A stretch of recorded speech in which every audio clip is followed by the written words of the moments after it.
Quero compartilhar com você nessa manhã sobre o tema Cristão veste Cristo. Cristão veste Cristo. Abra sua Bíblia, por gentileza, em Colossenses, capítulo de número 3, versículos de 12 a 17. Colossenses, capítulo 3, de 12 a 17. Compartilha, por gentileza, a sua Bíblia com quem não tem, que esteja próximo de você. Se você estiver sem a Bíblia, chega mais perto aí de quem tem. Você que nos acompanha pela internet ou através de uma gravação também, abra, por gentileza, a sua Bíblia. Se você estiver usando aí o seu smartphone, o seu tablet, abra a Bíblia também. Por gentileza, fuja da tentação de entrar em qualquer rede social nesse momento ou de passar qualquer mensagem. Eu sei que é um vício nosso, eu sei que é difícil, mas você vencerá em nome de Jesus. Amém? Então abra a sua Bíblia, tá certo? Para que você possa acompanhar a leitura do texto nesse momento. Colossenses capítulo 3, versículos de 12 a 17. Diz assim a palavra de Deus, estou lendo na Nova Versão Internacional. Portanto, como povo escolhido de Deus, santo e amado, revistam-se de profunda compaixão, bondade, humildade, mansidão e paciência. Suportem-se uns aos outros e perdoem as queixas que tiverem uns contra os outros. Perdoem como o Senhor lhes perdoou. Acima de tudo, porém, revistam-se do amor, que é o elo perfeito. Que a paz de Cristo seja o juiz em seus corações, visto que vocês foram chamados a viver em paz, como membros de um só corpo, e sejam agradecidos. Habite ricamente em vocês a palavra de Cristo. Ensinem e aconselhem-se uns aos outros com toda a sabedoria e cantem salmos, hinos e cânticos espirituais com gratidão a Deus em seus corações.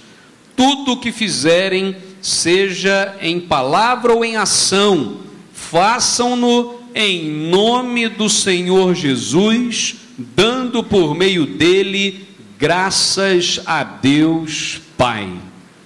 Meu Deus, obrigado, porque tudo que aconteceu neste lugar até agora tem servido para abrir nossos corações, nos quebrantar e mostrar que o Senhor nos ama profundamente. Que agora, Pai, a Tua palavra encontre lugar em nossos corações. E oramos e pedimos que o Teu servo seja um mero instrumento em Tuas mãos. Em nome de Jesus. Amém, Senhor. Amém. Cristão veste Cristo. Uma pergunta que para algumas pessoas é tranquila, mas para a maioria de nós é muito difícil que roupa você vai vestir hoje?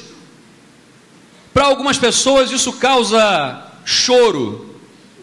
Já vi pessoas chorarem por não saber qual roupa usarão naquele dia, naquele momento.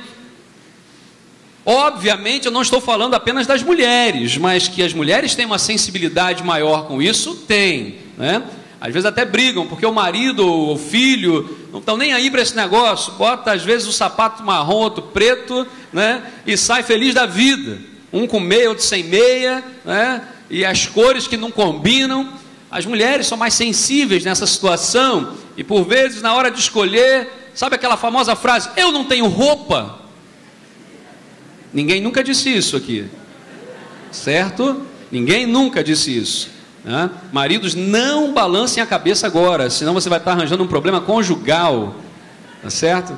A grande questão é que nós temos nossas dúvidas na hora de vestir a roupa, e é interessante entendermos e sabermos que cada ocasião e cada lugar pede um tipo de roupa diferente. Se você vai, por exemplo, à praia e de terno e gravata, você vai ser chamado de louco, porque não se usa terno e gravata na praia. Se você vai a um casamento e você vai de bermuda e camiseta, também não é adequado. Nós precisamos entender que há determinados lugares e situações que pedem roupas que são diferentes. Obviamente eu não estou aqui e não quero nesta manhã tratar de questões aí relacionadas a vestimenta tão somente. Eu creio que a maneira como você se veste, se é com decência ou se é com indecência, reflete aquilo que já está dentro do seu coração. Então, raramente você vai ver o pastor olhando para uma mulher ou para um homem que seja e dizer assim: o seu short está curto, a sua saia está curta, o seu vestido está indecente. Sabe por quê? Porque essa é a consciência cristã que você tem que ter diante de Deus. Olhar no espelho e saber: a minha roupa vai desviar a atenção de muita gente que, ao invés de olharem para Jesus, vão olhar para mim. Então troque de roupa. Fechando esse parêntese, porque não é o nosso foco nesta manhã, não adianta trabalharmos assim nesse sentido se o coração não estiver tratado. O que eu quero dizer para você é que a Bíblia nos fala que nós temos que nos vestir de santos, e não de santo do pau oco, não de santos no sentido de hipocrisia, não de santos no sentido pejorativo da palavra, mas de santos como reflexos do caráter de Jesus. Estamos hoje vestindo exatamente o que, espiritualmente falando? Qual é a roupa que você está vivendo hoje, ou vestindo hoje, espiritualmente falando? O apóstolo Paulo ele vai trabalhar a ideia aqui de se despir e de se vestir. E é por isso que nessa dinâmica de se despir e se vestir, ou seja, se despir de um velho homem e se revestir de um novo homem, é que eu tenho e trago para os irmãos esse tema: cristão veste Cristo. A nossa roupagem é Jesus. Estamos aqui lendo a carta que Paulo escreveu aos Colossenses. Mantenha a sua Bíblia aberta, por gentileza. Colossos era uma cidade muito interessante. Ficava a cerca de 160 quilômetros da conhecida e poderosa e cobiçada cidade de Éfeso. Paulo nunca tinha visitado Colossos. Essa igreja foi fundada por Epáfras, provavelmente no ano entre 52 e 55. Paulo está escrevendo então para esta igreja que provavelmente se reunia na casa de um homem piedoso chamado Filemon. Lembram desse homem, que tem inclusive uma carta com o seu nome? A carta escrita aí nessa época de 61 antes ou depois de Cristo, provavelmente quando Paulo estava preso em Roma, já prestes e um pouquinho antes de ser executado. O problema religioso que estava acontecendo naquela cidade, naquela igreja em especial, era um problema chamado sincretismo religioso. Você sabe o que é isso? Uma mistureba doutrinária, uma lambança espiritual, onde as pessoas acreditavam em tudo e não acreditavam em nada, onde cada um queria impor a sua crença, mas não viviam de acordo com aquilo que pregavam. Tinham um discurso muito bonito e até legalista, mas o seu coração estava podre e fedido. E Paulo então escreve, dizendo para essas pessoas algumas coisas importantes. Eles estavam ensinando que Jesus não era completamente Deus e nem completamente homem. Jesus seria uma espécie, na visão daqueles homens, de um ser semidivino, como muitos outros seres semidivinos que ligavam o abismo com a divindade. Aprendemos aqui em Colossenses sobre a supremacia de Cristo. Jesus é superior a todas as pessoas, todas as estruturas, todas as condições. As riquezas da glória, o mistério aqui de Jesus revelado. A plenitude de Cristo é o tema trabalhado. Diz aqui o texto que Cristo está acima de todas as leis dos homens e acima de tudo. Espiritualmente, precisamos vestir Cristo em todas as ocasiões e não apenas quando vamos à igreja. Eu volto a citar aquele artigo do Dr. Augusto Nicodemos, que diz: a alma católica dos evangélicos do Brasil.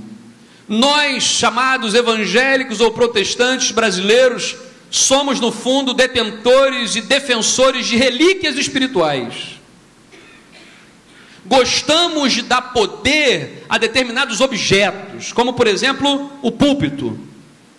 Parece que há uma mística nesse ambiente, e não há nada de mais poderoso neste lugar que não há na sua casa, se lá eu estiver vestido de Cristo. Não há nada de diferente desse ambiente, porque aqui não é a igreja se reúne neste lugar, e aqui agora se tornou a igreja, porque nós estamos aqui reunidos, as pessoas. Mas quando nós nos reunimos lá em casa, lá está a igreja. Quando você se reúne no seu trabalho, lá está a igreja. Quando você se reúne numa salinha lá embaixo, lá está a igreja. A gente tem uma ideia de falar que é o santuário. Eu tenho evitado de usar essa palavra de alguns anos para cá, sabe por quê? Porque a Bíblia diz que santuário somos nós. Eu é que sou santuário de Deus, você é que é santuário de Deus. Este lugar é um salão, é uma nave, assim dizemos. É um local onde o povo de Deus se reúne. A Bíblia nos fala que Deus não habita em templos feitos por mãos. Sabe qual foi o grande problema? Isso é tema talvez de um outro sermão. O grande problema entre o tabernáculo e o templo é porque o tabernáculo ele se desmontava e seguia Deus. Com a ideia do templo, Deus tem que vir até ali. Quando nós oramos, muitas pessoas oram e clamam a Deus no sentido de mudar a ideia de Deus. Eu vou orar até Deus mudar de ideia. E eu vou orar, eu vou clamar, eu vou buscar e Deus vai mudar. Não é essa a ideia da oração. A oração é que quanto mais eu oro e coloco diante de Deus o meu clamor, eu vou entendendo que eu preciso me dirigir aonde Deus está e não deslocar Deus até onde eu estou. Cristão veste Cristo. Então o desafio nessa manhã é: vista-se de Jesus, vista-se de Cristo, em primeiro lugar, para você se identificar. Versículo 12, diz a palavra de Deus, eu vou ler aqui na Nova Tradução da Linguagem de hoje, olha só: vocês são o povo de Deus, e Ele os amou e os escolheu para serem dele, portanto, vistam-se de misericórdia, de bondade, de humildade, de delicadeza, de paciência. Meus irmãos, apenas a leitura desse texto bíblico seria o suficiente para dizermos amém e irmos embora para casa. E eu fiz questão de ler esse texto muito pausadamente, realçando o poder de cada uma das palavras do texto bíblico que está aqui. A Bíblia diz assim: vocês são quem? O povo de Deus. Você pode repetir isso comigo? Vocês são o povo de Deus. Há uma identificação, há uma identidade. Diz assim: vocês são. Pessoa, por exemplo, que perde a memória, a amnésia. Outra pessoa chega para ela e diz assim: você é fulano. Mesmo que você não se lembre, mesmo que você tenha se esquecido, você é fulano. Nós às vezes esquecemos quem nós somos, esquecemos por quem fomos formados, por que nós existimos, por que Jesus morreu, por que nós estamos aqui, por que fazemos o que fazemos. E a palavra de Deus vem para nós hoje dizer assim: vocês são o povo de Deus. Lembrem-se disso. Vocês não são um povinho qualquer, vocês não são pessoas que estão agrupadas aqui para realizar apenas um projeto, vocês estão aqui porque vocês são o povo de Deus. A Bíblia enfatiza isso. A grande pergunta é: por que eu sou o povo de Deus? Por que nós somos o povo de Deus? Porque nós somos muito bonitos, nós somos mais cheirosos do que os outros, nós somos mais inteligentes do que o resto da população dessa terra. É por isso que a Bíblia diz que nós somos o povo de Deus? A Bíblia nos diz que nós somos o povo de Deus porque Deus nos amou. Primeira coisa, João 3,16. O que diz lá? Porque Deus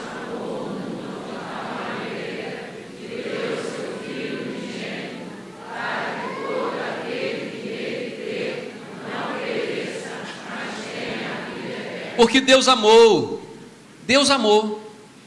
Por que Deus amou? Não sei. Eu não amaria, mas Deus amou. Há situações que nós vivenciamos hoje, que se eu fosse Deus, eu largava aquele raio logo mortal, né? Transformava em cinza. Mas Deus não. Deus olha para você e para mim com um olhar que nós não entendemos. A verdade é que nós não entendemos o amor de Deus. Não dá para conceber, não dá para entender, mas a Bíblia diz que Deus amou e nós somos o povo de Deus porque Deus decidiu amar você. Então isso aí quebra toda e qualquer arrogância que possa existir no seu coração e no meu. Você não é povo de Deus porque você é muito legal, muito bom, muito competente, mais espiritual, porque você ora mais, realiza mais. Nada disso. E diz a Bíblia, Deus os amou, Ele os amou e os escolheu. A escolha é de Deus, não é sua, não é minha. E aí a Bíblia vai dizer assim: então, vistam-se de misericórdia, bondade, humildade, delicadeza, paciência. Em outras versões, revistam-se. A ideia aqui, e essa palavra traz a ideia de troca de roupa. Literalmente, a ideia que Paulo está trabalhando é: tirem essa roupa suja, fedida, rasgada, e coloquem uma nova roupa, limpa, bonita, bem passada. Mas ele não está falando aqui em termos carnais, ele está falando em termos espirituais. Então a ideia aqui, do texto bíblico, é que nós precisamos trocar de roupa espiritual. Os versículos, se você voltar um pouquinho aí, no capítulo 3 ainda, no versículo 5, no versículo 8, você vai encontrar aí 5 vícios que são colocados. E aqui no versículo 12, o apóstolo Paulo faz um contraponto de 5 virtudes. Lá no versículo 5 ele vai dizer, versículo 5, versículo 8, ele vai falar ira. E aqui na virtude, misericórdia, ou seja, tire a ira. Se você veste a ira todos os dias, você vai viver a sua vida e coloca a roupa, a ira. Sua camisa é a ira. Tira essa camisa e coloca outra camisa chamada misericórdia. É isso que a Bíblia está dizendo. Se você usa a indignação, que é a palavra que aparece lá no versículo 5 ainda, é indignação, você é indignado com tudo. Tudo, você está indignado. A Bíblia diz, então tira essa indignação e vista-se com a bondade. Versículo 5 ainda, e versículo 8, maldade, tira a maldade, coloca a humildade, tira a maledicência, coloca a mansidão, tira a linguagem obscena do vosso falar e coloca a longanimidade. A ideia do texto bíblico aqui não é apenas se despir, mas é também de se vestir com a nova roupa que é Jesus. Não dá para ter uma vida cristã real, autêntica, verdadeira, se eu ainda continuo vestindo. Imagina você, todo sujo, com roupa rasgada, e de repente você ganha uma roupa nova. E você fala assim, ok, agora eu vou sair com essa roupa nova. Você pega a calça nova e veste por cima da calça velha. E você pega a camisa nova e veste por cima da camisa velha. E você pega o casaco novo e coloca por cima do casaco velho. E você pega o tênis novo e tenta calçá-lo por cima, colocá-lo por fora aqui por cima do sapato velho. E você vai sair igual um monstro. Espiritualmente não é isso que a gente faz? Espiritualmente não é isso que a gente faz? A gente quer ter uma nova vida com Cristo, mas não queremos largar o que passou. Nós não queremos tirar a roupa velha. É aquela história assim, pastor, o velho homem sabe como é que é. A Bíblia diz que o velho homem foi crucificado, e quem foi crucificado não desce da cruz. A crucificação era feita, e o prego grande, o cravo, ele não era colocado na mão, como a gente por vezes vê em algumas figuras, mas sim aqui no punho, entre esses dois ossos que aqui estão, e isso rompia o tendão. Não havia força, porque se fosse na mão era possível rasgar e sair. Ninguém fugia da cruz. Essa historinha de dizer que o homem velho desceu, pastor, naquele dia, se manifestou, o homem velho voltou, o homem velho, ou ele está crucificado, ou ele nunca foi crucificado. E se ele não foi, é hora de ser hoje. A nossa oração agora é: Senhor, me crucifica, para que eu tenha uma nova vida com Cristo. Não dá para colocar uma roupa nova por cima da roupa velha. Ninguém coloca remendo sobre roupa nova. Diz a Bíblia: como eleitos de Deus, santos e amados, revistam-se de Cristo, vistam Jesus. Quem é que de fato tem amado a Deus e tem sido santo e eleito, senão aquele que tem vestido Cristo na sua vida? No meio das ovelhas, todo mundo se parece ovelha, até o lobo disfarçado. A Bíblia fala que muitos virão em meu nome dizendo: Senhor, Senhor, em teu nome fizemos isso e fizemos aquilo. E a resposta de Jesus será: apartai-vos de mim, malditos, porque eu não vos conheço. Qual é a sua identidade? Qual é a minha identidade? Nós somos identificados por quê?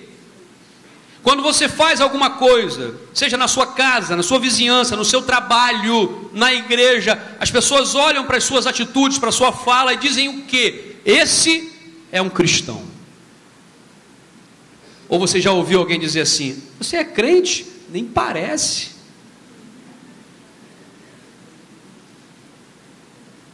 Você já entrou para uma nova fase na sua vida?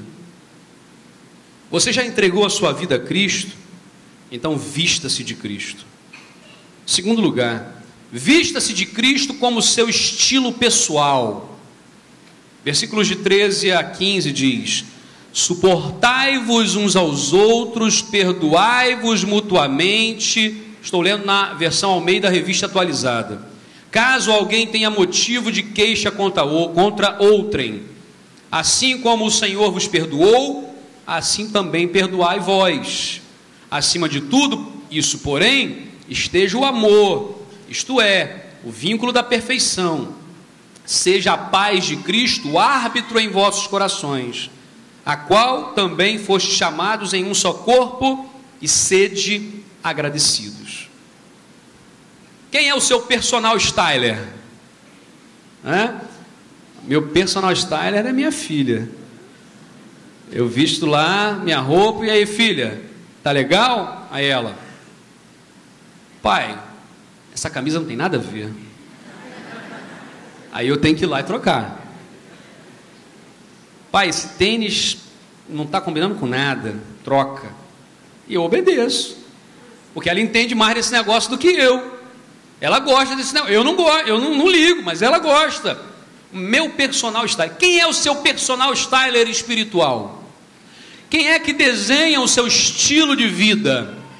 Porque tem gente que fala assim: meu estilo de vida é esse, assim, assim, assado. A Bíblia nos fala aqui 4 traços do estilo de vida daquele que veste Cristo. Quando termina um programa na televisão, está lá, fulano de tal veste. Aí vem dizendo tudo ali. Quem é que a grife, não é? A camisa, a calça, a gravata, o sapato, o perfume, a maquiagem, não sei o que, não sei o que. A questão é: João Luiz veste. Você e eu vestimos espiritualmente o quê? Quem? É a pergunta. E aí vem 4 palavras aparecem nesse texto. Primeiro, a palavra suporte. Suportai-vos uns aos outros. A ideia de suporte aqui não é aquela coisa assim, eu te suporto por amor a Jesus. Não é nessa intenção de que, eu tenho que suportar fulano, porque Jesus manda, né? Tem gente que nem assim. Eu não suporto fulano e acabou. Mas a Bíblia diz, suportem-se uns aos outros. Mas não é nesse sentido. A ideia do texto bíblico aqui é de oferecer suporte. É de você perceber alguém que está caindo e oferecer o seu ombro. Suportai-vos uns aos outros, no texto está dizendo, ajudem mutuamente uns aos outros, para que vocês caminhem juntos. Essa é a ideia do texto. Suportem-se uns aos outros, fora com o egoísmo. É preciso esvaziar. Hoje nós vivemos um tempo onde a sociedade vive uma espécie de individualismo, cada um tomando conta da sua vida e não querendo saber do que está acontecendo no outro. É por isso que a saúde está do jeito que está, é por isso que a educação está do jeito que está, porque na hora que a coisa começou a ficar difícil, ao invés das pessoas que podiam brigar para que melhorasse, tiraram e resolveram o seu problema. E hoje o seu problema não dá mais para ser resolvido, porque todo mundo está no mesmo problema. Espiritualmente não é diferente. Eu vou resolver o meu problema. Não há isso. Vida cristã exige vida comunitária, exige suporte. E aí vem uma outra palavra: suportai-vos uns aos outros e perdoai-vos mutuamente. Perdão. Mas como é que eu vou perdoar? Até onde? Porque tem gente que faz a gente bobo, e faz mesmo. E o mais legal é quando a pessoa acha que está fazendo você de bobo e você está dando linha na pipa. Já ouviu essa expressão? Você está dando corda e a pessoa está indo e acha que você é bobo, você tem cara de bobo, você parece bobo, mas você está vendo. A grande questão é, até onde eu devo perdoar? Até onde eu devo perdoar uma traição, uma falta de lealdade? Até onde eu devo perdoar alguém que está dizendo uma coisa para mim na frente, mas por trás diz outra? Até onde na frente é um sorrisinho, um tapinha nas costas, mas por trás há palavras malditas sendo colocadas? Aí a Bíblia fala para a gente: perdoai-vos mutuamente da mesma forma, assim como o Senhor vos perdoou. Essa é a medida bíblica do perdão. Aí você sabe até onde você deve perdoar. Quantas vezes nós já pedimos perdão a Deus na vida? Quantas vezes você já se colocou diante de Deus dizendo assim: Senhor, me perdoa, que o que eu fiz está errado, meu pensamento não era esse, não podia ser. Quantas vezes nós já fizemos alguma coisa para o nosso irmão, para alguém que nós amamos ou deveríamos amar, e oferecer suporte, e nós deveríamos ter pedido perdão, assim como o Senhor perdoou. Esse é o parâmetro. E aí, meu irmão, quanto mais você já errou na sua vida, maior é a sua dívida para com o perdão. Amor, vai dizer, olha, o amor, acima de tudo, porém, esteja o amor, que é o vínculo da perfeição, no topo desse negócio, porque se não houver amor, não há suporte. Se não houver amor, não há perdão. Então, acima de tudo, esteja o amor. É a nossa bússola. É ela que diz aonde nós temos que ir, o que temos que fazer, o que não temos que fazer. É o amor, é o vínculo da perfeição, para que a paz de Cristo habite os vossos corações. Interessante observarmos aqui que esse contexto está falando sobre paz, que a paz de Jesus habite o seu coração. Não é a paz consigo mesmo, é a paz com os outros. A gente usa muito esse texto no sentido de paz individual, mas esse texto fala de paz coletiva. Nada desse negócio de paz interior, não, é paz exterior, que vem do interior, que reflete para fora. O árbitro dos corações tem a ver com relacionamento. A pergunta é: você tem sido um promotor da paz? Ou você tem sido um promotor de discórdia? Eu quero dizer para você que Deus abomina quem semeia discórdia. O estilo de Jesus Cristo é outro.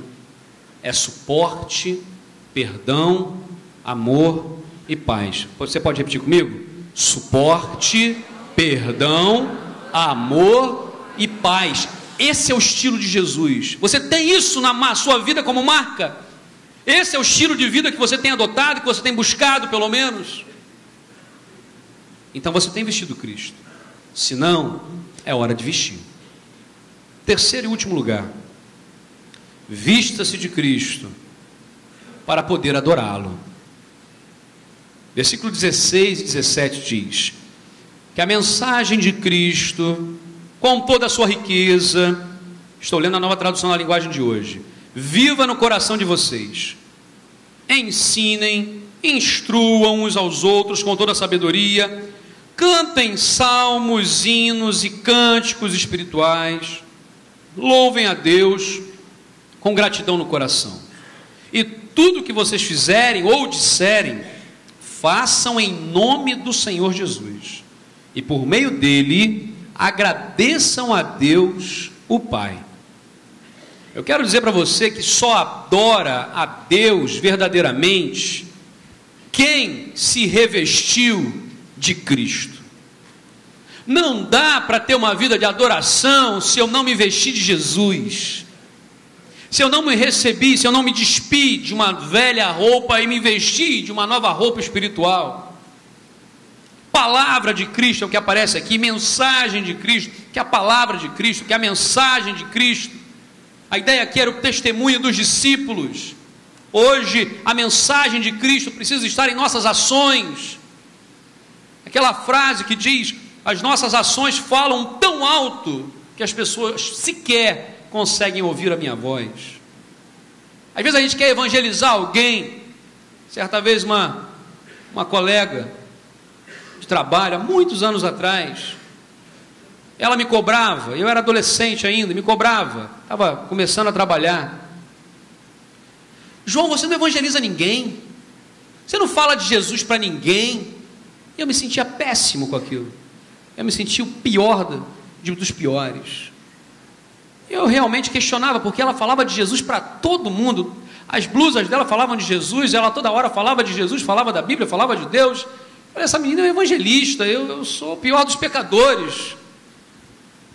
Pouco tempo antes do estágio acabar, veio a bomba. Ela era amante de dois chefes. A grande questão é: adianta eu abrir a minha boca, ter a coragem de falar com uma pseudo-autoridade espiritual, se a minha vida está podre? Não é tempo da gente brincar com Deus, é tempo da gente entregar nossas mazelas e reconhecer: Senhor, eu tenho esse pecado, eu confesso diante de Ti, me perdoa, Pai, me restaura. E a igreja de Cristo, ao invés de ser a comunidade que aponta o pecador e humilha o pecador e expõe o seu pecado de uma forma exacerbada, injusta, sem amor, deve ser a comunidade que abraça, que restaura, que cuida, sem passar a mão na cabeça, mas com amor. Com amor. Vestir Jesus significa ter o caráter de Cristo. Quais as provas de uma adoração autêntica? A Bíblia vai falar aqui: ensino e admoestação. O que é isso aqui? Ensinar é você dizer para a pessoa: olha, a Bíblia tem 66 livros. O primeiro é Gênesis, depois Êxodo. Está ensinando. Um exemplo, está ensinando. O que é admoestar? É você reensinar aquilo que a pessoa já sabe, mas por algum motivo ela saiu da rota e você precisa trazê-la de volta. Isso é admoestação. Admoestar é você falar com a pessoa aquilo que ela já sabe, mas por algum motivo ela esqueceu, passou por cima, como diz os adolescentes, passaram batidos. Passou batido e não viu. E aí a Bíblia vai dizer, prova autêntica de adoração é ensino e admoestação. Sem ensino bíblico, e nós somos verdadeiros hoje analfabetos bíblicos. Somos analfabetos bíblicos, a maioria. Você começa a perguntar algumas coisas simples da palavra de Deus, nós não sabemos. Eu estou estudando um currículo para nós começarmos a estudar a escola bíblica a partir do ano que vem, aonde nós vamos estudar a palavra, nós vamos estudar um pouco da nossa história do cristianismo, história bíblica, contextos e panoramas do Antigo Testamento e do Novo Testamento, para a gente entender o que a gente está lendo, porque às vezes a gente lê, é o analfabeto funcional, é a pessoa que sabe ler e escrever, mas ela lê uma reportagem e não entende o que leu. A maioria dos brasileiros passam por isso. Espiritualmente não é diferente. Nós lemos a Bíblia e tem gente que se gaba dizendo, eu já li a Bíblia 20 vezes na minha vida, mas não pratica um versículo. Era melhor não ter lido. Agora, se você está aqui e você nunca leu a Bíblia nenhuma vez toda, completa, mas você tem praticado um versículo que seja, louvado seja o nome do Senhor. Não perca de vista a leitura toda, porque toda a Bíblia, ela é a palavra de Deus. Mas não se iluda com parâmetros humanos. A Bíblia vai dizer, cantem salmos, hinos e cânticos espirituais. É óbvio que o texto não está falando do cantor cristão, não está falando do nosso repertório de cânticos. A Bíblia está falando aqui de louvor de uma forma geral, porque a música sempre foi usada no sentido de ensinar. Às vezes o pastor prega um sermão de 1 hora, e você sai daqui e não lembra de nada amanhã. Mas às vezes uma canção que foi cantada, aquela melodia fica na sua cabeça, e você começa a cantar e a repetir, e aquele conceito fica lá. É por isso que a gente tem que tomar muito cuidado com o nosso repertório que a gente canta, porque às vezes a gente fala uma coisa e prega uma coisa de púlpito, e as nossas canções, às vezes não só na igreja, mas o que você ouve durante a semana, está dizendo outra coisa para você. Outra questão que ele vai dizer, louvem a Deus com gratidão no coração. Eu falei sobre gratidão na quarta-feira, pouquinho, e falei que como que nós deixamos ao longo do tempo de sermos gratos.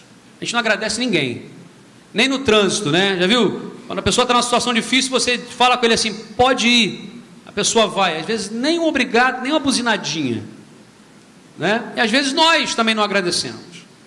É aquela questão de você ser gentil, a gentileza, parece que está em extinção. Parece que está em extinção.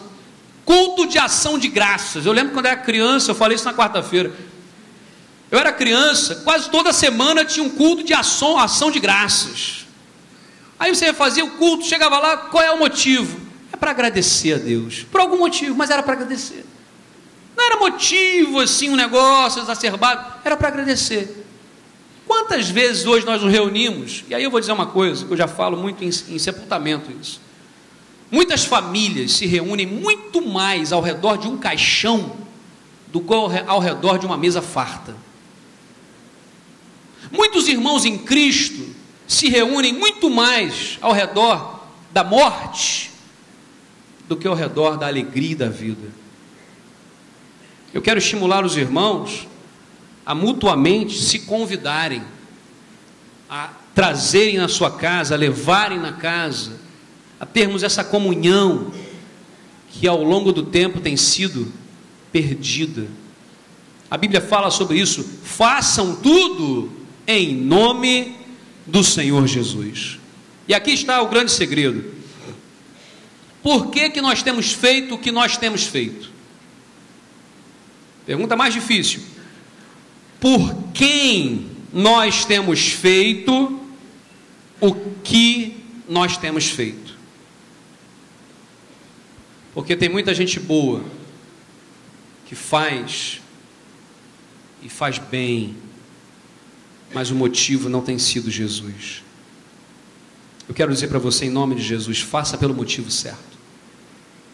Faça o que você tiver que fazer, mas que Jesus seja o motivo da sua vida, da sua canção. a razão pela qual você está fazendo, tomando a decisão, é Jesus. A adoração é o objetivo da nossa vida. Deus nos criou para adoração, mas somente aquele que veste Cristo adora verdadeiramente. Então, é necessário despir-se do velho homem, é necessário crucificar o velho homem de uma vez por todas nessa cruz. Não tira o prego, deixa lá. É necessário vestir-se de Cristo, é vital. Práticas anteriores, deixa lá no passado. Nova vida em Cristo, novidade de vida. E aí vem, identifique-se com Jesus. Vocês são o povo de Deus. Segundo lugar, use o estilo de Jesus. Qual é o estilo de Jesus? 4 palavrinhas: suporte, perdão, amor e paz. E em último lugar, adore com o coração grato. Gratidão em sinal de adoração. Feche seus olhos nesse momento, por gentileza. Ó Deus, obrigado, Pai, porque o Senhor é aquele que cuida de nós em todo o tempo. E nessa manhã, Pai, quando de uma maneira muito especial o Senhor havia falado no meu coração sobre a minha vida, porque eu preciso vestir Jesus em todo o tempo, como pastor, como líder, como exemplo. Mas a Tua palavra se estende a toda a Tua igreja, Pai. E nós estamos aqui nessa manhã, meu Deus, ouvindo a Tua palavra. E não há possibilidade, meu Deus, de ouvirmos a Tua palavra sem tomarmos uma decisão. Decisão de obedecer, de mudar, decisão de consagração, de encorajamento, ou simplesmente uma decisão de não aceitação. Meu Deus, em nome de Jesus, toma agora nossos corações, ó Pai, porque aqui estão homens e mulheres que são povo de Deus. A nossa identidade é Jesus, o que nos une é Jesus. O nosso estilo de vida não é outro, não pode ser senão o suporte uns aos outros, senão o perdão na medida em que o Senhor nos perdoou, no amor que é nossa bússola, Pai, o vínculo da paz, o perfeito, e a paz nos nossos relacionamentos. Meu Deus, no que depender de nós, no que depender de mim, que essa seja a nossa oração agora, Pai. No que estiver em mim, eu quero buscar o estilo de vida de Jesus, para que nós tenhamos uma vida de adoração e de gratidão, Pai. Enquanto a igreja ainda está em oração, permaneça com seus olhos fechados, com sua cabeça curvada. Permaneça em oração nesse momento. Eu quero dizer para você, em nome de Jesus e pela autoridade da palavra de Deus, vista-se de Cristo. Vista-se de Cristo. Vista-se de Cristo. Se houver situações em que você precisa tomar decisões, e tomar decisão hoje, faça isso em nome de Jesus.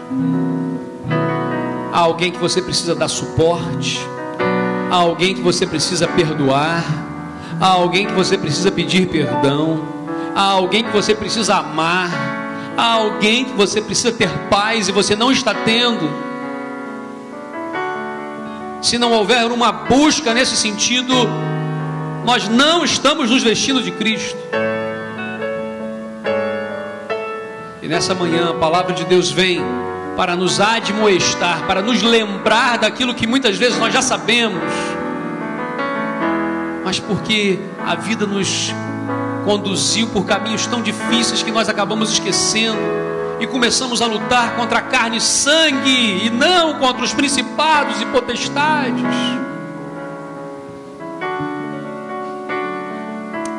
Quando eu olho para alguém, por mais que tenha ferido você, por mais que tenha magoado você, por mais que seja avesso ao que você pensa,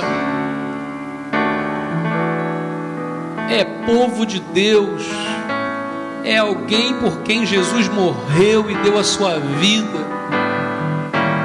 é seu irmão em Cristo.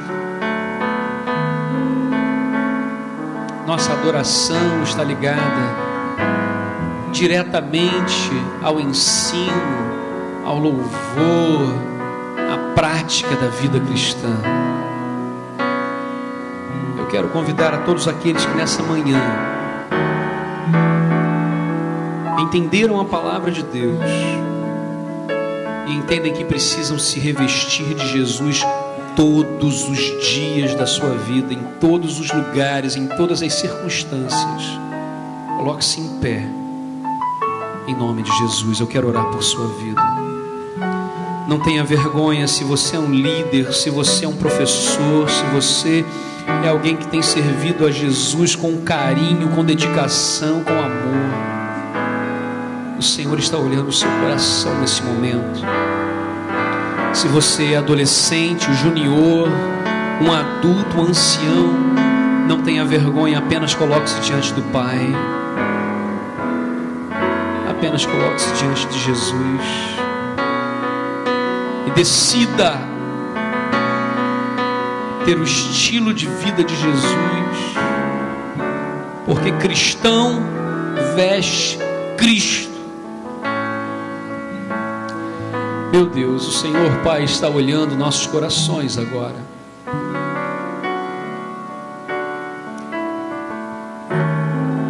E eu te peço, Pai, em nome de Jesus, olha para os nossos corações.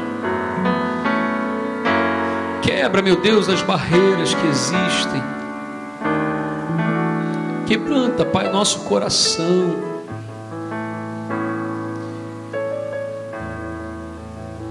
Que a nossa busca seja o suporte ao nosso irmão. Que a nossa busca seja o perdão na mesma medida em que o Senhor nos perdoa. Que a nossa busca seja o amor, é o que norteia a nossa vida. Que a nossa busca seja a paz em nossos relacionamentos, Pai. Ó Senhor, dá-nos um coração grato. Ó Deus, unifica a Tua igreja, Pai, porque somos um só corpo e temos um só cabeça, Pai, que é Jesus Cristo. Nós oramos, ó Deus, agora, e oramos em nome de Jesus. Amém, Senhor. Cumprimenta a pessoa que está perto de você. Diga: Deus abençoe sua vida.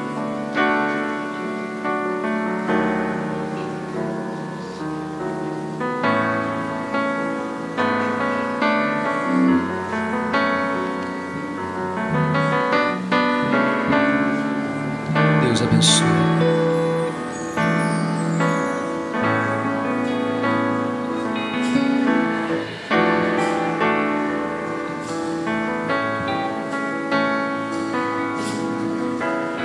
O povo de Deus, nessa manhã aqui reunido, pode dizer amém? Amém. Você pode se assentar.